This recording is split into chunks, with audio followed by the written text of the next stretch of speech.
우리 다 함께 자리에서 일어나셔서 사도신경으로 신앙 고백함으로 하나님 앞에 주일 예배를 드리겠습니다. 나는 전능하신 아버지 하나님 천지의 창조주를 믿습니다. 나는 그의 유일하신 아들 우리 주 예수 그리스도를 믿습니다. 그는 성령으로 잉태되어 동정녀 마리아에게서 나시고 본디오 빌라도에게 고난을 받아 십자가에 못 박혀 죽으시고 장사된 지 사흘 만에 죽은 자 가운데서 다시 살아나셨으며 하늘에 오르시어 전능하신 아버지 하나님 우편에 앉아 계시다가 거기로부터 살아있는 자와 죽은 자를 심판하러 오십니다. 나는 성령을 믿으며 거룩한 공교회와 성도의 교제와 죄를 용서받는 것과 몸의 부활과 영생을 믿습니다. 아멘.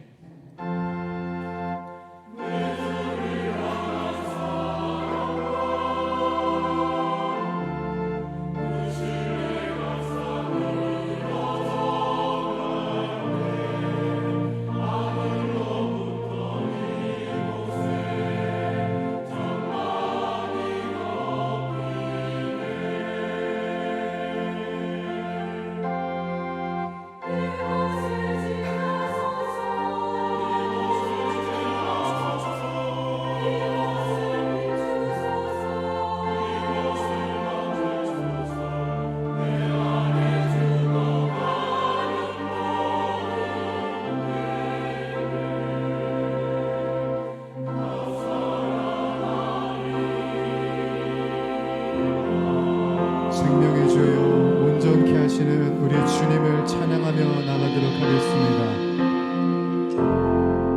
지극히 높은 주님을 낮이 성소로 들어갑니다. 세상의 신을 벗고서 주보좌 앞에 엎드리 내 주를 향한 사랑과 그 신뢰가 산으로 좁할 때 하늘로부터 이곳에 장막이 덮이네.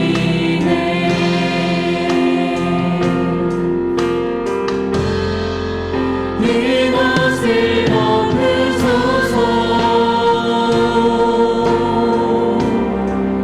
이곳을 비추소서. 내 안에 묻어졌던 모든 소망 다 회복하리니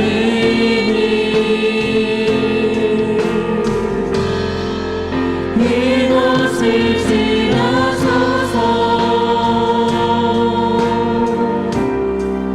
이곳을 만지소서. 내 안에 죽어가는 모든 예배 다 다시 한 번 더 고백합니다. 살아나리라. 주님 이곳을 덮으소서. 이곳을 덮으소서.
예배 다 사랑하리라.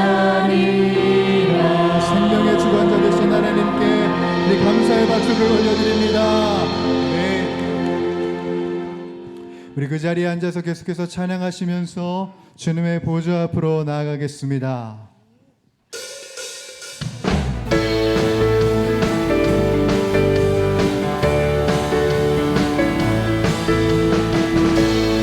우리들의 믿음과 신뢰를 가지고 찬양하며 나가십시다. 믿음 따라 걸음마다 말씀 따라 주님만 따르리. 믿음 따라 걸음마다 말씀 따라 주님만 따르리. 믿음 따라 걸음마다 말씀 따라 주님만 따르리. 믿음 따라 걸음마다 말씀 따라 주님만 따르리. 나의 가는 길 믿음 따라갈 때 내가 달려서도 겁없네. 또 내 입술의 기도 믿음의 선포 주님 날 위하시며 누가 날 대적하리. 믿음 따라 걸음마다 말씀 따라 주님만 따르리. 믿음 따라 걸음마다 말씀 따라 주님만 따르리. 나의 가는 길 믿음 따라갈 때 내가 달려서도 겁없네. 내 입술의 기도 믿음의 선포 주님 날 위하시며 누가 날 대적하리. 믿음 따라 걸음마다 말씀 따라 주님만 따르리. 믿음 따라 걸음마다 말씀 따라 주님만 따르리. 믿음 따라 걸음마다 말씀 따라 주님만 따르리. 믿음 따라 걸음마다 말씀 따라 주님만 따르리. 주님만 따르리. 주님만 따르리. 주님만 따르리. 주님만 따르리. 주님만 따르리. 주님만 따르리. 주님만 따르리. 주님만 따르리. 우리들의 믿음의 주 온전케 하시는 예수 그리스도께 감사와 영광의 박수를 올려드립니다.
주님보다 크지 않네. 내 앞에 바다가 갈라지지 않으며 주가 나로 바다 위 걷게 하리. 나는 믿네. 주의 능력으로 내 삶 새롭게 되리. 나는 믿네. 주의 능력으로 담대히 나가리라. 주와 함께 싸워 승리하리라. 날마다 믿음으로 나 살아가리. 내게 허락하신 시련을 통해 나의 믿음 더욱 강하게 자라나고 험한 산과 골짜기 지나는 동안 주께 더 가까이 나를 이끄시네. 내가 겪는 시험이 어렵고 힘겨워도 내 주님보다 크지 않네.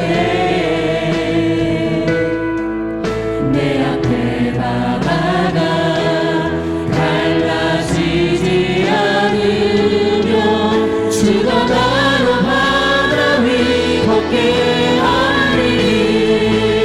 나는 믿네.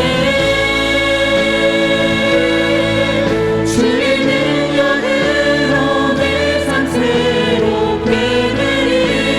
나는 믿네. 주의 능력으로 담대히 나가리라. 주와 함께 싸워 승리하리라. 날마다 믿음으로 나는 믿네. 주의 능력으로 내 삶 새롭게 되리. 나는 믿네. 주의 능력으로 담대히 나가리라. 주와 함께 싸워 승리하리라. 날마다 우리 믿음과 소망을 가지고 찬양합니다. 나는 믿네. 주의 능력으로 내 삶 새롭게 되리. 나는 믿네. 주의 능력으로 담대히 나가리라. 주와 함께 싸워 승리하리라.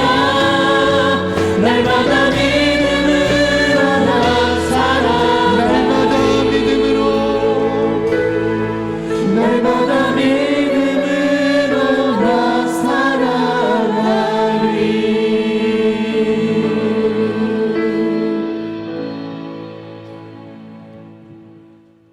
사랑과 은혜가 풍성하신 하나님 아버지, 저희들을 예수님의 보혈로 구원해 주시고 하나님의 자녀로 오늘도 거룩한 주일을 맞아 하나님 앞에 나와 예배자로 서게 하여 주시니 진심으로 감사드립니다.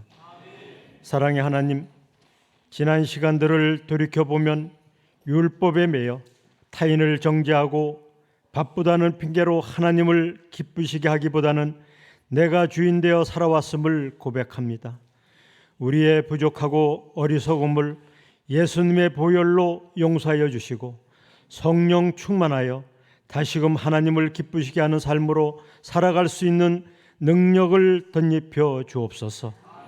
사랑의 하나님, 우리 교회의 다음 세대를 위해 하고 있는 울타리 기도로 우리 교회 학교 다음 세대들이 믿음 안에서 바르게 성장하여 장차 하나님의 큰 일꾼으로 쓰임받기에 부족함이 없게 하시며, 또한 수험생과 취준생을 위한 기도를 통해 우리의 자녀들이 하나님의 도우심을 경험하며 각자에게 가장 좋은 곳으로 인도하신 하나님을 간증하는 일이 많아지게 하시고, 함께 기도하는 모든 사람도 같은 은혜로 사랑을 나누게 하여 주옵소서.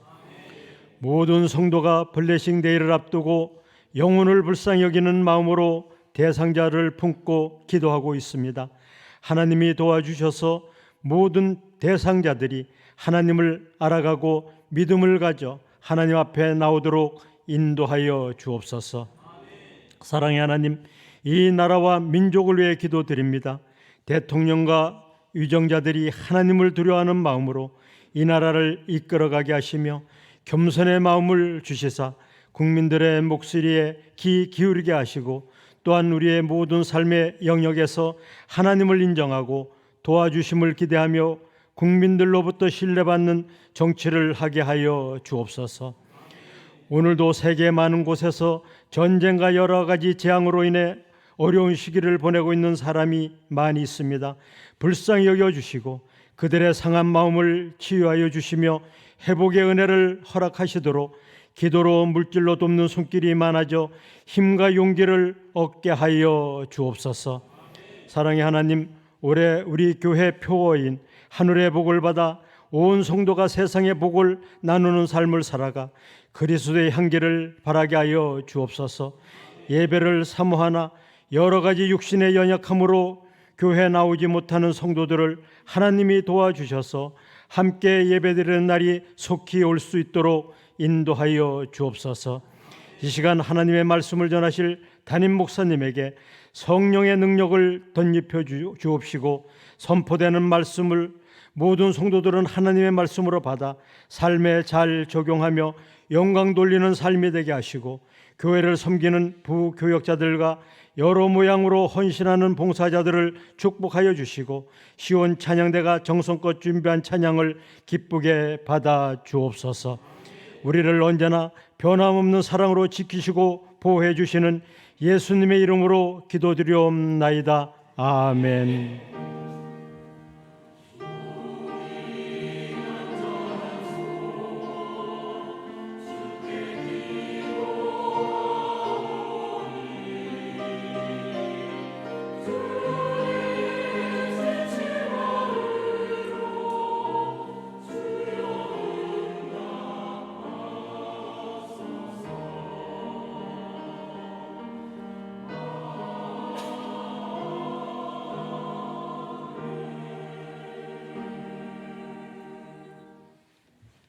오늘 우리에게 주시는 하나님의 말씀은 사도행전 9장 26절부터 30절 말씀입니다.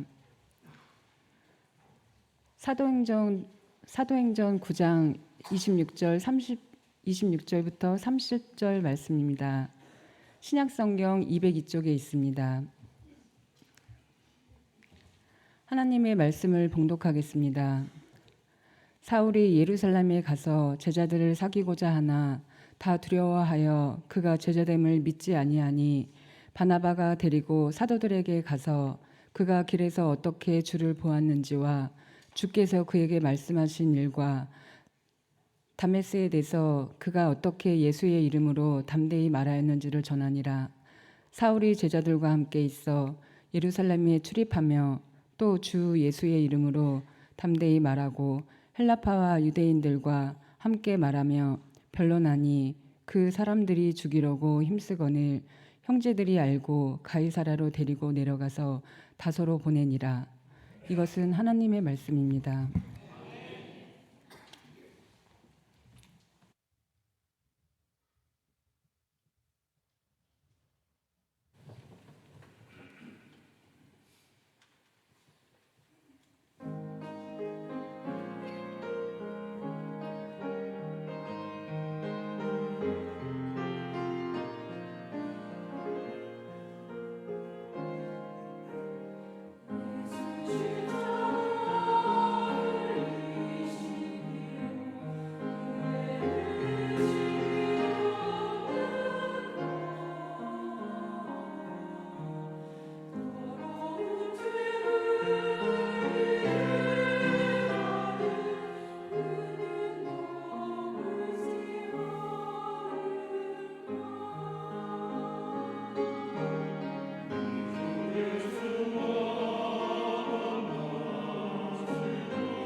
아멘. 귀한 찬양 감사합니다.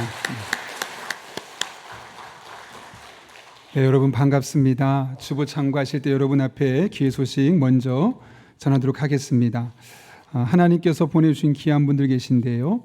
우리 이영아 성도님, 박상균 성도님, 또 유치부의 박하준 어린이가 등록을 했습니다. 잠깐 손을 들어 표시하면 어떨까요? 예, 안녕하세요. 잘 오셨습니다. 반갑습니다. 환영합니다. 네. 또 장철순 성도님, 어디 손을 들어서 표시해 주시면. 예, 안녕하세요. 잘 오셨습니다. 감사합니다. 예. 네, 끝나고 나서 잠깐 두 분 또 가족과 함께 뵙도록 하겠습니다. 정말 잘 오셨습니다. 계속해서 주부를 참고하실 때 여러분 앞에 교회 소식 전합니다. 우리 교회를 방문하신 모든 분들 주님의 이름으로 환영합니다. 등록 원하시는 분 말씀하시면 저희가 친절하게 도와드리도록 하겠습니다. 우리 하반기 블레싱 데이가 있죠. 진짜 복은 예수님을 믿게 하는 것, 예수님을 아는 것. 그래서 우리가 블레싱 데이를 맞아서 몇 가지를 준비했는데요. 돌아오는 금요일이죠. 린 온미라는 아주 의미 있는 좀 오래된 영화인데 아주 의미심장한, 한번 좀 보면 우리에게 많은 도전을 주는 그런 좋은 영화를 함께 금요일 날 이 스크린으로 보려고 하고요. 또 11월 11일에는 코미디언 이정수 씨 오셔서 하나님 만난 은혜 간증을 함께 나누는 시간 가지려 합니다. 그리고 12월 달에는 어썸 가이즈에서 우리 성악을 전공한 분들이 계신데 함께 교회 오셔서 찬양과 또 가곡도 몇 곡 부르면서 은혜를 나누는 시간을 가지려 합니다. 이런 기회 때 우리 예수님 믿지 않는 분들 함께 초청해서 예수님 만날 수 있는 기회를 제공하면 좋겠고요. 그러면 누구한테 할까 고민이 됐을 때 뒷면을 보시면 우리가 찾아보면 될 것 같아요. 그러면서 내가 누구를 위해서 기도할까, 어떤 영혼을 위해서 또 작정할까, 이렇게 한번 다 적어보시고 교회 카드를 보내주시면 저희가 이분들을 위해서 계속 기도하도록 하겠습니다. 그렇게 하시면 되겠고요.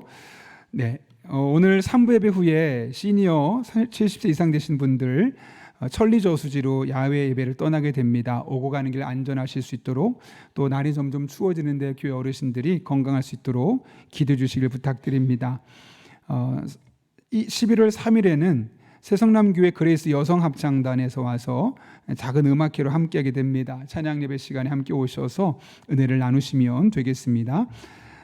원포인트 예배가 이번 주간 드려지게 됩니다. 홈페이지에도 있고 나가면 1층에도 있는데 가족들과 함께 오늘 말씀을 중심으로 아이들과 또 부부가 함께 나누면 될 것 같습니다. 특별히 같은 본문으로 말씀을 나누기 때문에 아마 어느 정도 일맥상통하는 부분이 있으니 그렇게 진행하시면 될 것 같고요. 중고등부에서 친구 초청 대운동회가 토요일에 있습니다.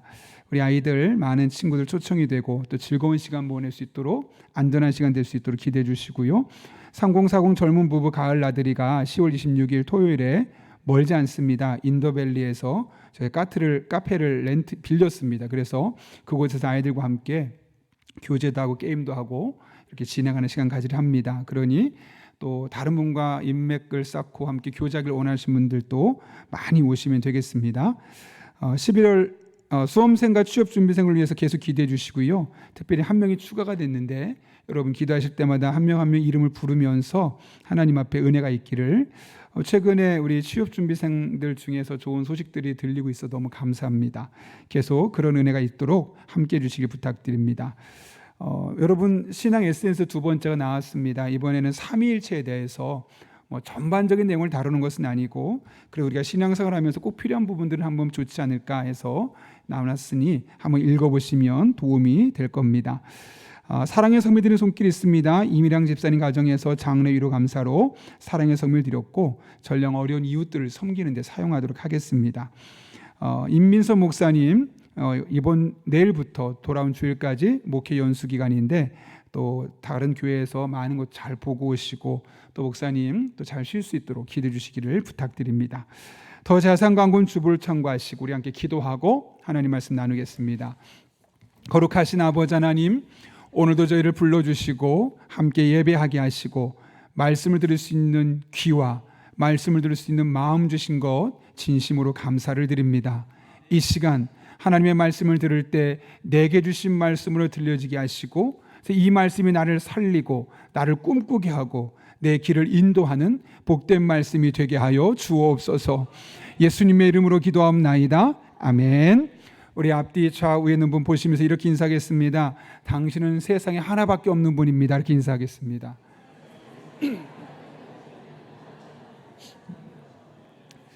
비슷한 사람 봤는데 그러시면 안 됩니다. 저는 쌍둥이 아빠잖아요. 그래서 인사를 할 때마다 너무 절감합니다. 똑같이 생겼는데 다릅니다.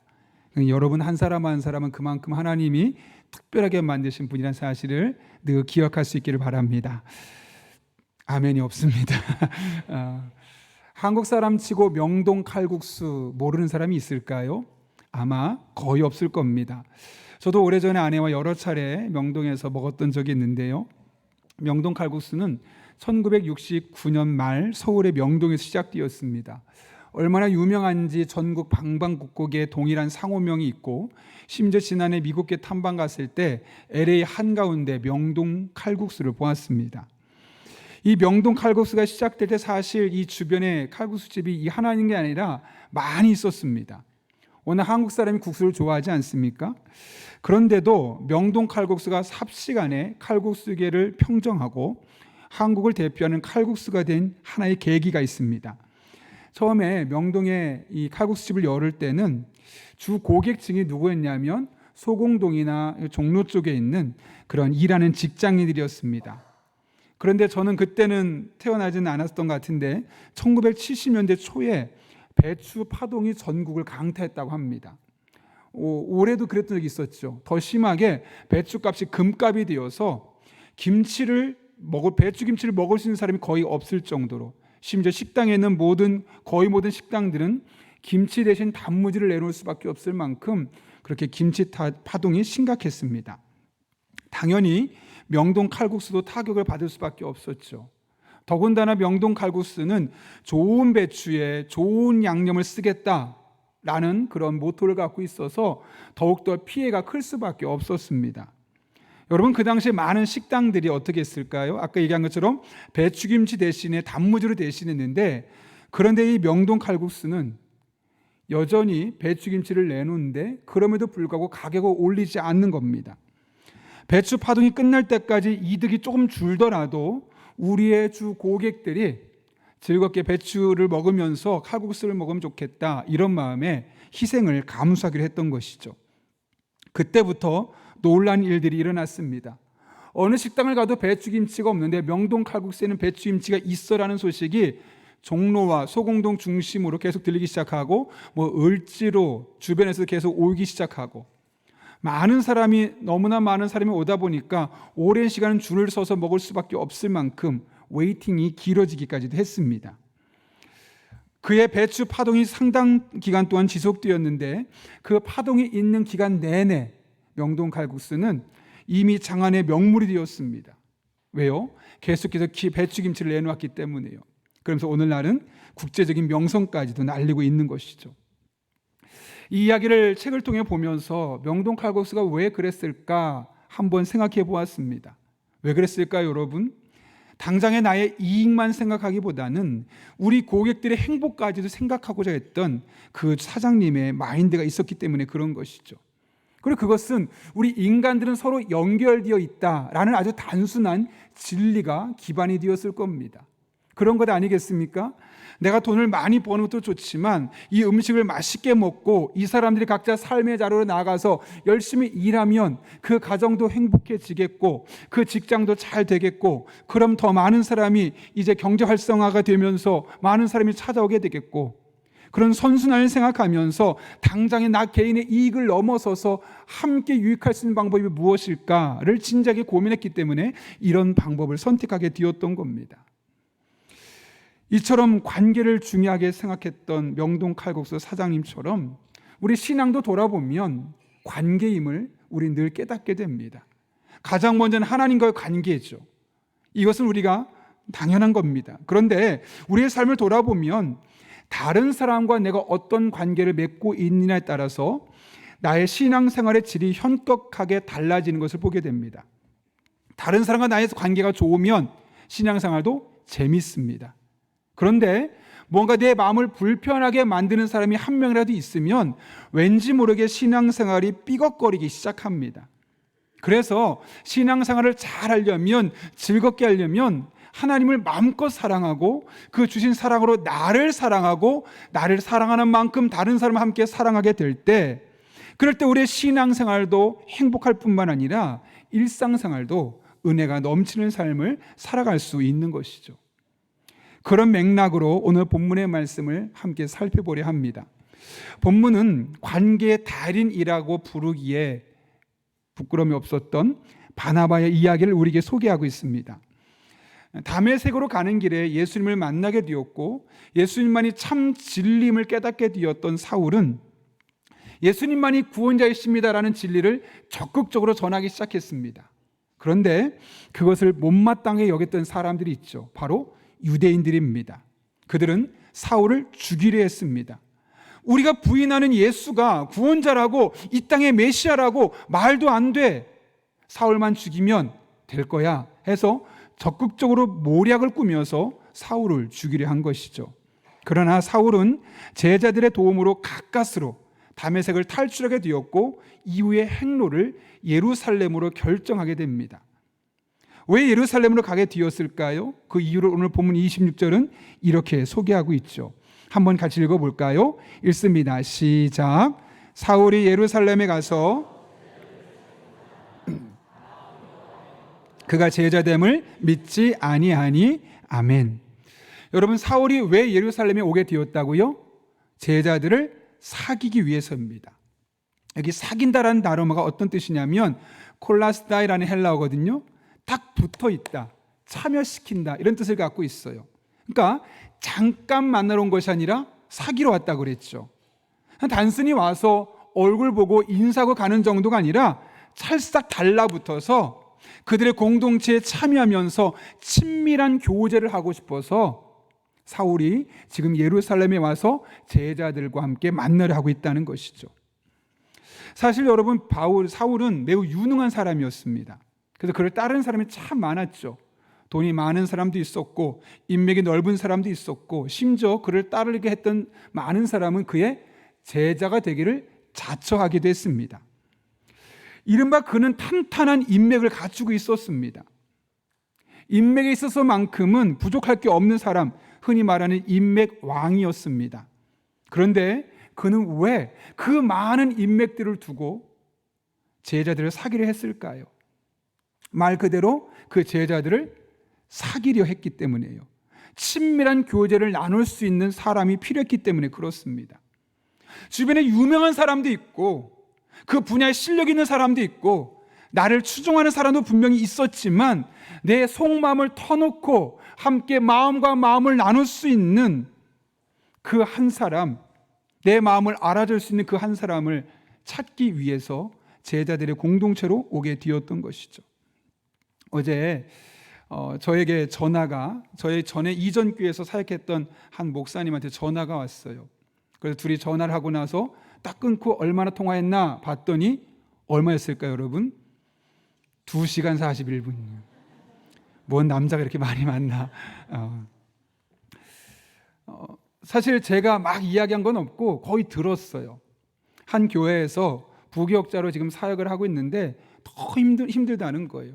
오해도 받고 갈등도 생기고 그래서 교회를 사임하려고 이제 결정을 했는데 너무너무 화가 나고 힘든 일이 생겨서 머리가 복잡한데 누구한테 전화할까 고민하다가 제가 생각이 났다는 거예요.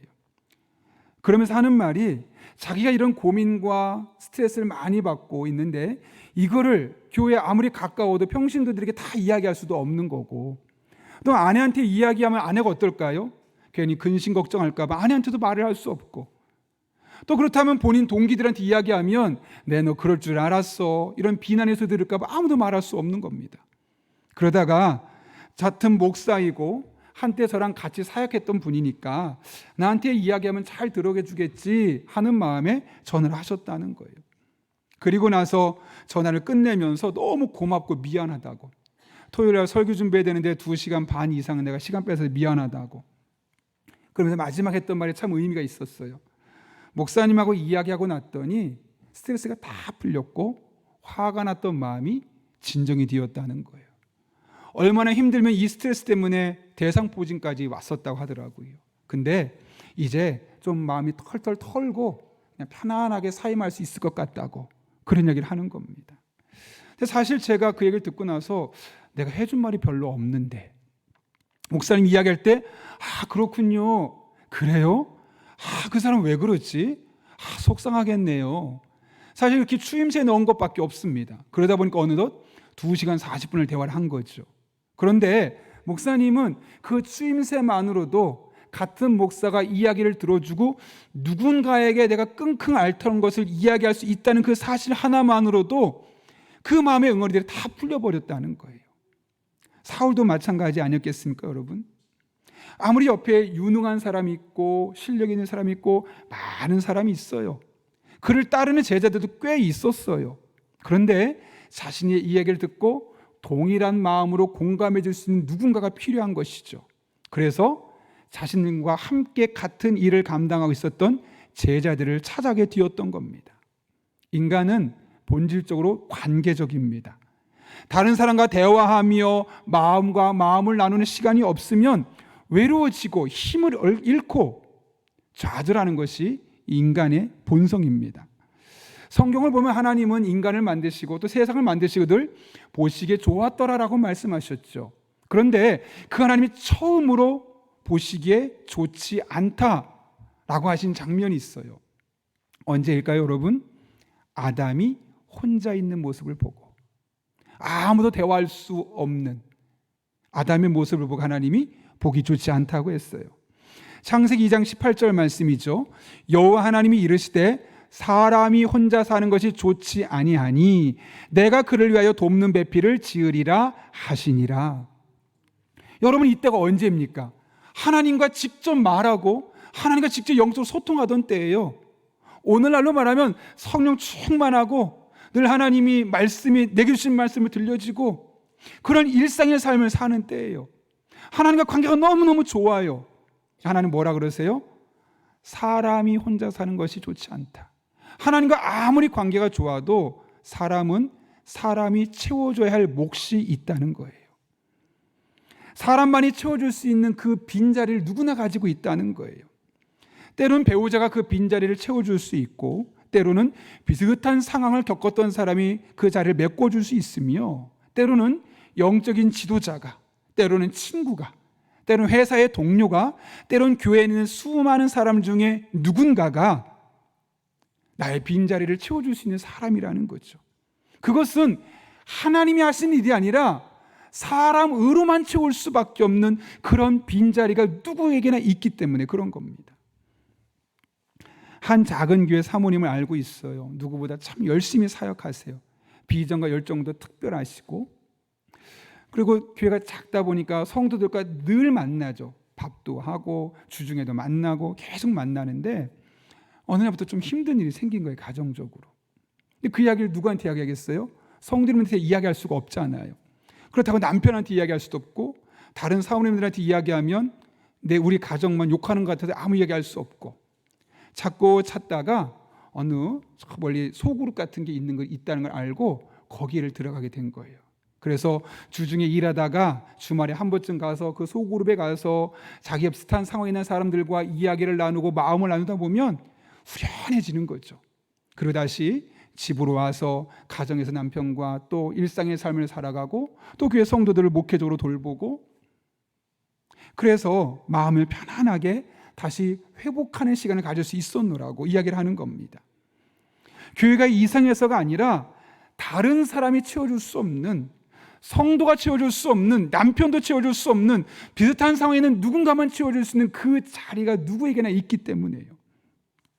이렇게 우리가 일상을 살아가면서 의지할 누군가가 있다는 것은 참 복이죠. 여러분, 다니엘의 이야기 기억하시나요? 어린 나이에 청소년기에 바벨론의 포로로 잡혀가서 바벨론의 교육을 받았습니다. 바벨론의 언어와 학문, 바벨론의 음식, 바벨론의 의상, 모든 것으로 바꿔야 됐고 심지어는 신앙도 버리고 바벨론의 신과 왕을 섬겨라 강요까지 당했습니다. 그런 상황에 10대 청소년이 얼마나 스트레스가 심했을까요? 그 상황을 견디기가 너무너무 어려웠을 겁니다. 그런데 다니엘은 끝까지 자신의 신앙을 지켰고 이방인임에도 불구하고 바벨론 땅에서 총리, 그것도 3대에 걸쳐서 총리에 이르는 것을 보게 됩니다. 우리야 지금 다니엘의 삶을 12장으로 짧게 요약해서 봐서 그렇지 그 어린 시절의 그 고통과 그 외로움과 슬픔이 얼마나 컸을까요? 근데 다니엘이 그것을 어떻게 이겨냈을까요, 여러분? 다니엘의 주변에 바로 친구가 있었기 때문에 그렇죠. 그의 마음을 나눌 수 있는 친구, 기도 제목이 있으면 기도해달라고 부탁할 수 있는 친구, 그 세 친구가 있었기 때문에 그 상황을 잘 이겨낼 수 있었던 겁니다. 다니엘서 2장 17절과 18절에 이렇게 기록되어 있습니다. 같이 한번 천천히 읽어볼까요? 읽습니다. 시작.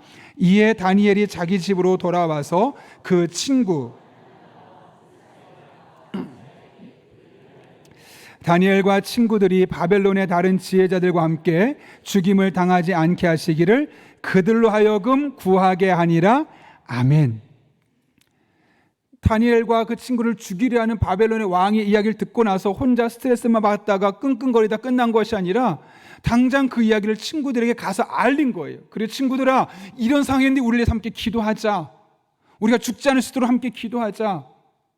자신의 상황을 알릴 수 있는 친구, 자신의 내용을 기도 제목으로 바꿔서 기도를 부탁할 수 있는 친구가 다니엘에게 있었고, 그 친구들이 어릴 때부터 함께 있었기 때문에 그의 외로움과 좌절감을 극복할 수 있었고, 힘들 때는 기도를 부탁할 수 있었으며, 결국에는 이방 땅에서 그는 여러 대 걸쳐서 총리의 직을 감당할 수 있었던 겁니다. 여러분, 우리 교회에서 자꾸만 오이코스를 강조하는 이유가 무엇 때문일까요? 그런 친구를 교회 안에서 만들라는 거예요. 마음을 나눌 수 있는 친구, 기도를 부탁할 수 있는 친구, 나를 위해 함께 울어줄 수 있고 함께 웃어줄 수 있고 함께 하나님의 은혜를 구할 수 있는 친구, 그런 친구가 있다면 아무도 나에게 편이 없을 것 같을 때 그 사람이 내 친구가 되어준다면, 내 편이 되어준다면, 나를 위해 기도해 준다면, 그래서 그 위기를 벗어날 수 있다면 얼마나 큰 힘이 되겠습니까? 억만금을 가진 것보다 관계가 얇은 수백 명의 친구를 가진 것보다 훨씬 큰 은혜요 축복이 아니겠습니까? 아무리 아내가 현숙하고 지혜로워도 남편의 모든 마음을 다 채워줄 수 없고, 또 남편도 그 아내에게 모든 것을 이야기할 수 없는 겁니다. 아무리 남편이 유능하고 돈도 잘 벌고 아내를 배려하는 사람이라 할지라도 그 남편이 아내의 모든 것을 어떻게 다 헤아려서 다 해줄 수 있겠습니까? 저도 30년 넘게 아내랑 살았지만 30년이 아직 안 넘었습니다. 30년 거의 살았지만 사실 아내를 아직도 다 하지 못합니다. 그런 상황 속에서 오이코스 안에서 마음을 나눌 수 있는 사람을 만나고 나를 위해 기도해 줄 수 있는 사람을 만나서 그 문제를 함께 풀어갈 수 있다면 그것이야말로 우리가 이 세상에서 누릴 수 있는 가장 큰 축복이 아닐까요? 여러분, 교회 안에서 마음을 나누고 기도 제목을 나눌 수 있는 믿음의 친구들을 잘 만들 수 있기를 바랍니다. 하나님께서 그분들을 통해서 다른 곳에서는 채울 수 없는, 다른 사람들을 통해서는 채울 수 없는 하나님의 놀라운 은혜를 여러분의 빈자리에 가득하게 채워주실 것입니다. 이런 은혜가 여러분의 모임 속에 날마다 경험될 수 있기를 예수님의 이름으로 축원합니다. 사울이 제자들과 함께 교제하길 원했지만 아무도 그와 교제하길 원하지 않았습니다. 과거에 예수님 믿는 사람을 잡아 죽이고 감옥에 가뒀던 이 사울의 악행을 익히 알고 있었기 때문에 그렇죠. 그런데 그 짧은 시간에 사울이 바뀌었다고 아마 밀정이 아닐까, 그런 의심을 할 수밖에 없었고 당연히 그와의 만남을 깊이 할 수밖에 없었던 것이죠. 그런데 이때 한 사람이 등장해서 이 상황을 아주 깔끔하게 정리합니다. 누구일까요? 바나바입니다. 그가 어떻게 했는가? 27절 말씀 같이 읽겠습니다. 시작. 바나바가 데리고 사도들에게 가서 그가 길에서 어떻게 주를 보았는지와 주께서 그에게 말씀하신 일과 다메섹에서 그가 어떻게 예수의 이름으로 담대히 말하였는지를 전하니라. 아멘. 무슨 말일까요? 지금 사울과 제자들이 함께 할 수 없는 거예요. 계속 거부하는 거죠. 그때 바나바가 무슨 역할을 했냐면 그 사이에 중개하면서 사울과 제자들 사이에 다리를 놓아주는 역할을 했던 겁니다. 그 결과가 28절에 이렇게 기록되어 있어요. 사울이 제자들과 함께 있어 예루살렘에 출입하며. 출입했다는 말을 원문을 보게 되니까 자유롭게 오갔다는 뜻을 갖고 있어요. 이게 무슨 말일까요? 이제는 그 공동체의 일원으로 받아들이게 되었고 그것에서 제자들을 만나는 일에 있어서 아무런 거리낌이 없는 관계까지 이르게 되었다는 거죠. 뿐만 아니라 29절을 보게 되면 그 이후에 바나바가 제자들과 사울을 다리 놓은 결과 사울이 예루살렘에서 복음을 전하기 시작하는데 누구에게 보냈냐면 헬라파 유대인들에게 복음을 전하는 겁니다. 그동안 예루살렘에 있었던 제자들이 절대로 복음을 전하지 못했던 사람들인데 사울은 그곳에 가서 그들에게 담대하게 복음을 전하기 시작한 겁니다. 그리고 그 결과는 최종적으로 31절에 이렇게 기록하고 있죠. 그리하여 온 유대와 갈릴리와 사마리아 교회가 평안하여 든든히 서가고 주를 경외함과 성령의 위로로 진행하여 수가 더 많아지니라. 여러분 저를 보실까요? 바나바가 한 일은 사울과 제자 공동체를 연결한 것 뿐이에요. 그 한 사람만 연결했거든요. 근데 그 한 사람의 다리를 놓아줬더니 어떤 파급 효과가 생기냐? 유대와 갈릴리와 사마리아 교회가 다 평안해지고 점점 더 교회 수가 늘어나게 되었더라. 내가 다리 놓은 사람은 한 명이에요. 근데 그 한 사람을 통해 하나님은 놀랍게 역사하신다는 사실을 오늘 본문을 통해 우리에게 말씀하고 있는 것이죠. 베드로의 삶을 통해서 이를 경험할 수 있죠. 베드로는 교회 다니지 않는 사람들 이름을 알 만큼 유명한 사람이죠. 또 교회 역사상 아주 중요한 인물입니다. 그는 평범한 어부였지만 예수님의 제자가 되고 이후에 초대교회에서 예루살렘 교회 담임 목회자가 됩니다.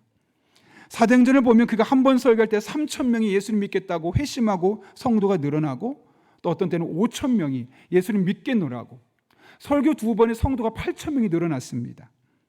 심지어 성전에 올라갈 때 성전 미문에 앉아 있었던 한 장애인을 보고 은과 금은 내게 없거니와 내게 있는 곳으로 너에게 주느니 곧 나사렛 예수의 이름으로 일어나 걸어라 라고 말씀했을 때 평생 걷지 못했던 그 사람이 벌떡 일어나서 걷고 뛰는 놀란 기적이 바로 베드로를 통해서 나타나게 되었습니다. 베드로 전서와 후서 또한 그가 기록했죠. 이렇게 베드로는 많은 업적을 남겼습니다. 그런데 우리는 베드로를 생각할 때 꼭 한 명을 더 생각해야 됩니다. 그것은 베드로를 예수님에게 다리 놓아줬던 그의 동생 안드레입니다. 사실 베드로가 하나님 앞에 크게 쓰임받을 수 있었던 가장 중요한 기초는 동생 안드레 덕분입니다. 요한복음을 보게 되면 세례 요한의 제자가 있죠. 그 중에 한 사람이 안드레예요. 어느 날 길을 가다 예수님을 만나고 나서 예수님을 따라가야겠다. 예수님의 집에 가 숙소에 가서 만나고 나서 이분이 진짜 구원자이시구나 깨닫게 됩니다. 그리고 나서 그가 가장 먼저 했던 일이 뭐냐면 형 시몬 베드로를 찾아가서 예수님에게 데려오는 겁니다. 요한복음 1장 42절은 당시 상황을 이렇게 기록하고 있어요. 그가 먼저 자기 형제 시몬을 찾아 말하되 우리가 메시아를 만났다 하고 데리고 예수께로 오니. 안드레가 예수님과 형 베드로 사이에 다리를 놓아주었더니 그 베드로가 예수님을 만나게 되었고 하나님 예수님께서 그 베드로를 들어 쓰시면서 놀란 은혜가 예루살렘 교회를 통해서 나타나게 되었던 것이죠. 한 사람에게 다리를 놓았지만 그 파급 효과가 얼마나 어마어마한지를 우리에게 보여주고 있는 겁니다. 이재철 목사님이 쓴 매듭짓기라는 책에 나온 이야기예요. 목사님이 하루는 일본 오사카에 일이 있어서 가게 되었는데 여권에 있는 사증에 약간 문제가 생겨서 하루 정도 지체가 되었습니다. 그로 인해서 일본에 머물게 되는데 의도치 않게 제일교포 한 집사님을 만나서 원래 예정이 없던 저녁 식사를 하게 된 것이죠. 식사를 하던 중에 그 집사님이 지나치는 말로 목사님 혹시 도움이 필요한 선교사님 있으면 저에게 이야기해 주세요 라고 이야기했는데 갑자기 남아프리카 공화국에 흑인 빈민촌에서 어렵게 사역하고 있는 고명수 선교사님이 생각난 겁니다. 그래서 이런 분이 있습니다 하고 그냥 연락처를 주고 끝났다는 거예요. 다음날 서울로 올라온 목사님은 다 까먹었죠. 왜냐면 지나가는 말로 밥 먹다 잠깐 이야기를 나눈 거니까요. 뭐 심각하게 이야기하면서 제가 그들을 얼마나 돕겠습니다 이런 이야기한 게 아니거든요. 그런데 며칠 뒤에 남아프리카 공화국에 있는 선교사님에게 전자우편 이메일이 온 겁니다. 일본에 있는 뭐뭐뭐 집사님이 거액을 송금했다는 거예요. 근데 놀라운 것은 그분이 송금한 그 금액이 선교사님이 흑인 빈민촌에서 건축 중이었던 훌륭한 건물을 아무리 짓고 해도 돈이 부족해서 잠깐 멈춘 상태였는데 딱 그만큼 알맞은 돈이 오게 되었다는 거예요. 뭐 서로 물어보고 얼마가 필요합니까 아니라 그냥 일방적으로 송금을 했는데 정확하게 그 액수가 맞게 되었다는 거죠. 그날을 계기로 그 집사님은 여러 차례에 걸쳐서 그 선교사님에게 선교금을 보냈다 그래요. 이 책을 읽고 나서 제가 참 놀라웠어요. 아, 하나님은 그 선교사님과 일본에 있는 집사님을 다리를 놓아주시기 위해서 일부러 특별한 문제가 없었던 이재철 목사님의 여권의 사증에 문제가 제기되게 했고 하루의 일정을 미루신 거구나. 하나님께서 두 사람 간의 다리를 놓기 위해서 얼마나 치밀하게 역사하고 계신지를 알 수 있는 대목이죠. 이렇게 하나님은 우리들의 삶에 서로 다리를 놓는 바나바로 우리를 사용하기 원하시죠. 이재철 목사님이 그 책 끝부분에서 이렇게 이야기합니다. 주님께서 지난 과거에 우리를 위해 예비해 두셨던 바나바들, 현재를 위해 예비해 두신 바나바들, 그리고 미래를 대비하여 이미 예비해 두신 바나바들이 얼마나 많고 다양한지는 우리의 상상을 초월한다. 이 사실을 깨닫는다면 이제부터 우리 역시 누군가를 위한 바나바가 되기 위해 우리의 삶을 내어놓아야 한다.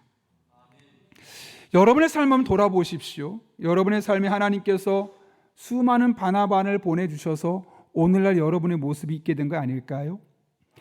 설교를 준비하면서 저의 삶을 돌아보는데 제가 사실은 한 9년 전쯤이었죠. 어느 날 갑자기 함께 목회하는 선배 목사님이 저한테 우리 총회 홈페이지에 용인영락교회에서 담임 목사를 청빙하니 목사님 한번 지원서 써보면 어떻겠느냐. 본인이 쓸 수도 있음에도 불구하고 그냥 제가 잘 맞을 것 같아서 저에게 한번 써보라는 겁니다. 사실 저는 그 당시에 용인영락교회가 있는지도 몰랐고 또 용인영락교회에서 담임 목사를 뽑는다는 사실도 몰랐어요. 그래서 목사님이 이야기를 하길래 한번 홈페이지를 들어가 봤더니 하고 있는 사역이나 교회 분위기나 왠지 모르게 이 교회에 가서 사역하고 싶다라는 마음이 홈페이지만 봤는데도 제 마음에 끌리는 거예요. 그래서 서류를 지원하게 되었고 그렇게 제가 오늘 그 목사님이 다리를 놓아주는 과정을 통해서 이 교회 담임 목사가 되어서 여러분에게 말씀을 전하고 여러분은 저의 말씀을 듣고 있는 것이죠. 만약 그때 그 목사님이 다리를 놓아주지 않았다면 저는 우리 교회가 담임 목사를 청빙하는 줄도 몰랐을 것이고 지원하지도 않았을 것이고 오늘 저와 여러분의 만남은 아마 무산되었을 겁니다. 그런데 하나님의 놀라운 계획이 있으셔서 그분이 가도 되는 자리임에도 불구하고 저에게 목사님 한번 써보면 어떻겠어라고 제안을 했고 제가 그것을 보면서 지원을 하게 되면서 여러분을 만나면서 또 이 교회에서 즐겁게 목회 사명을 감당하고 있는 것이죠. 여러분의 삶을 한번 계속 돌아보십시오. 분명 중간중간에 어떤 바나바가 하나님과 여러분을 연결시켜주고 또 여러분과 누군가를 연결시켜주는 과정을 통해서 신앙도 회복시켜주고 또 어렸던 상황도 극복하게 했었음을 보게 될 것입니다. 설교를 준비하면서 하나님께서 왜 이 사건을 굳이 기록해 놓으셨을까 고민해 보았습니다. 너무나 자명하죠. 바나바가 이 한 사람을 연결시킬 때 얼마나 놀란 일이 있었는지를 너희도 보고 너희도 따라해봐라.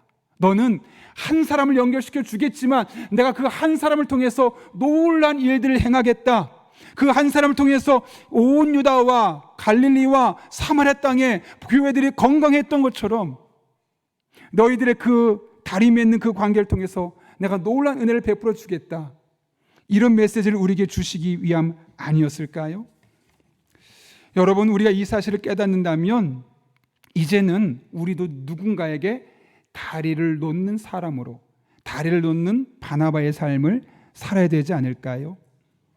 가장 먼저 예수님을 알지 못해서 헤매고 있는 사람들, 그런 사람들에게 예수님과 그 사람 사이에 다리를 놓는 작업을, 그 바나바 역할을 우리가 감당해야 할 것입니다.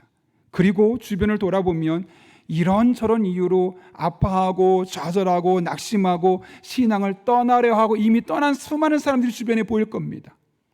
그들에게 믿음이 좋은 사람들 함께 다리를 놓아줘서 다시 주님 앞에 나와 신앙을 회복하고 하나님을 찬송하고 예배하고 하나님 안에 있는 삶이 가장 복된 삶임을 그들이 경험할 수 있도록 우리가 다리 놓는 삶을 살아야 하지 않을까요? 물론 그 일은 지금 당장은 한 사람에게만 영향을 줄 겁니다. 그러나 나는 한 사람에게만 다리를 놓아주겠지만 결국에는 하나님이 그 과정을 통해서 더 많은 사람들에게 선한 능력을 베푸시는 축복과 은혜의 통로가 되게 하여 주실 것입니다. 그런 은혜가 저 여러분의 삶 가운데 경험될 수 있기를 예수님의 이름으로 축원합니다. 함께 기도하겠습니다. 이 시간 기도하실 때 오늘 말씀을 기억하며 기도합니다. 하나님, 우리 교회에서 마음을 나누고 기도 제목을 나눌 수 있는 믿음의 친구들을 주옵소서. 그래서 다른 어떤 곳에서는 경험할 수 없는, 다른 누구를 통해서는 경험할 수 없는, 그러나 이 교회에서 그 사람을 통해서만 경험할 수 있는 그 놀라운 하나님의 은혜를 나의 삶에 채워 주옵소서. 우리도 이제부터는 누군가를 위한 바나바가 되기를 원합니다. 가장 먼저 예수님 모르는 사람들에게 예수님과의 다리 놓는 바나바가 되게 하시고, 이런저런 고통 속에 있는 이들에게 또 다른 사람과의 다리를 놓아주어서 그들이 주님 앞에 회복된 은혜가 있게 하여 주옵소서. 이런 두 가지 기도 제목까지가 1분 정도입니다. 사모하는 마음으로 함께 기도하겠습니다. 거룩하신 아버지 하나님, 오늘도 하나님 앞에 불러주시고 말씀 붙들고 기도하게 하신 은혜 진심으로 감사를 드립니다. 하나님 아버지, 아내가 있지만, 남편이 있지만, 친구들도 있지만 그것으로 다 채워지지 않는 빈자리가 있습니다.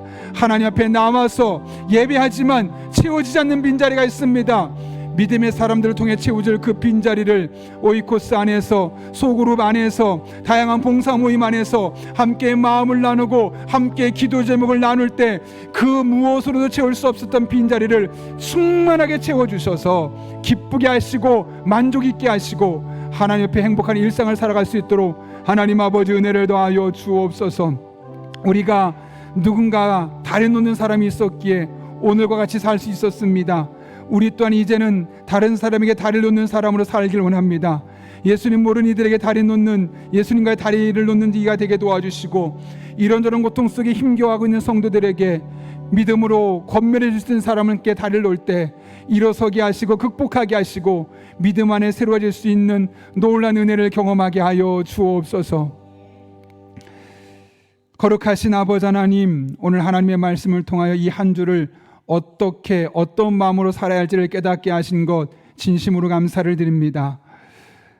교회에서 마음을 나누고 기도 제목을 나눌 수 있는 믿음의 친구들을 만나게 하여 주옵소서.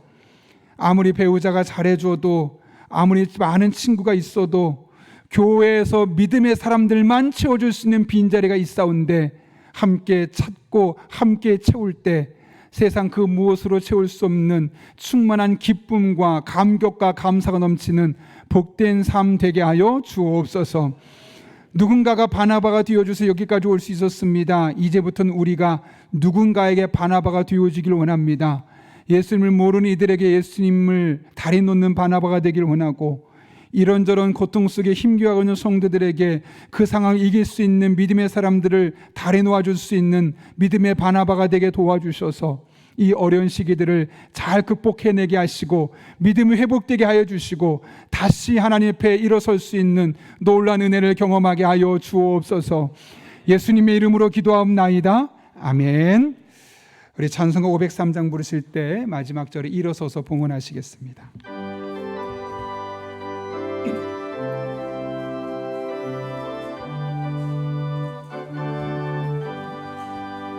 세상 모두 사랑 없어 맹맹함을 안으랴 곳곳마다 사랑 없음 탄식 소리뿐일세. 악을 손게 만들고 모든 소망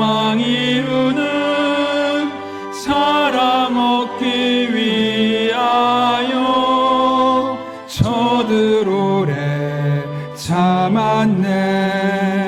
사랑 없는 까닭에, 사랑 없는 까닭에, 사랑 얻기 위하여 저들 오래 참았네.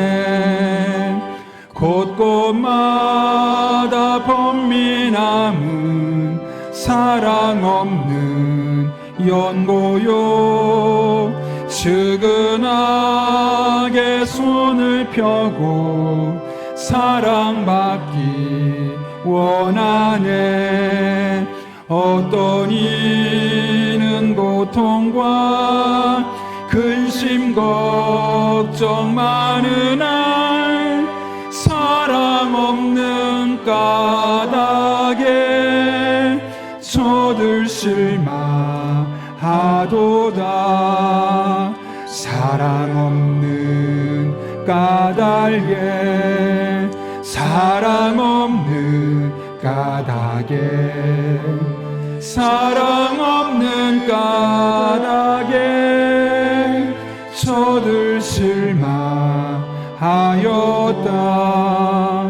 어떤 사람 우상 앞에 복을 빌고 있으며, 어떤 사람 자연 앞에 사랑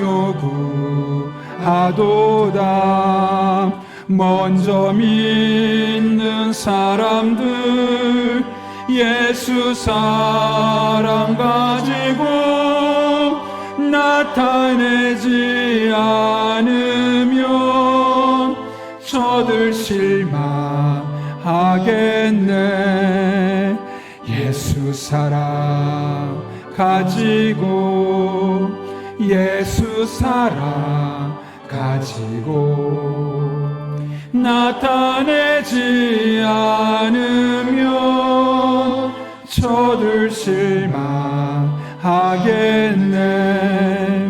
기갈 중에 있는 영혼 사랑받기 원하며, 아이들도 소리질러 사랑받기 원하네. 저들 소리 들을 때 가서 도와줍시다.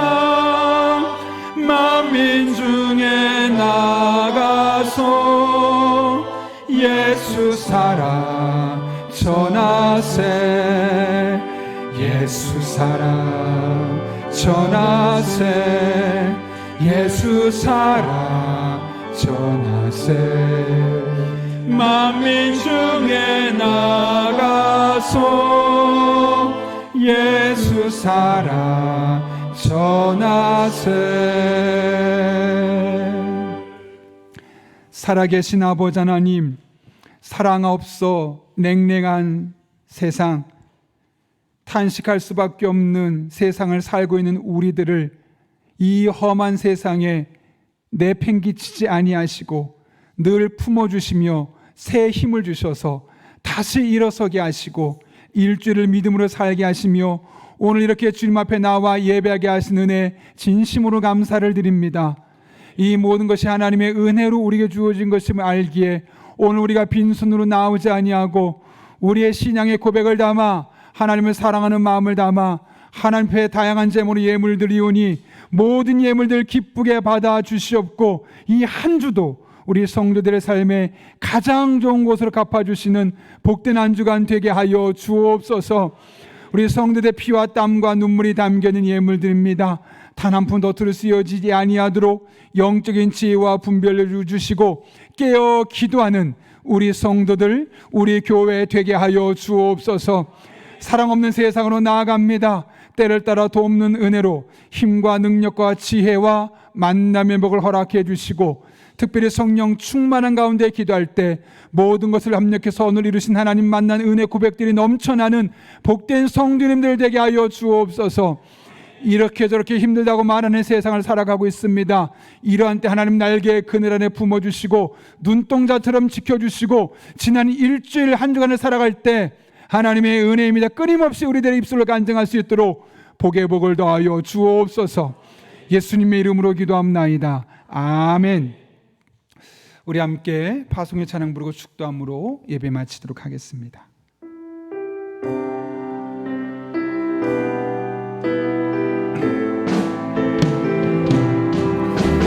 우리 인생의 참 피난처이신 주님 앞에 믿음으로 고백하며 나아갑니다.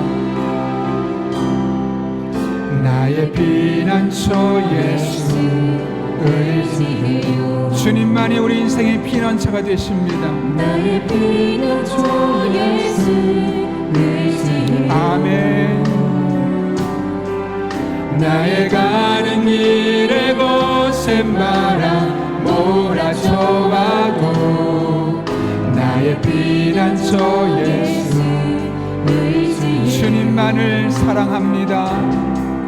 나는 영원히 주님 사랑해. 이것이 우리의 매일의 일상의 고백이 되게 하여 주시옵소서. 나는 영원히 주님 사랑해요.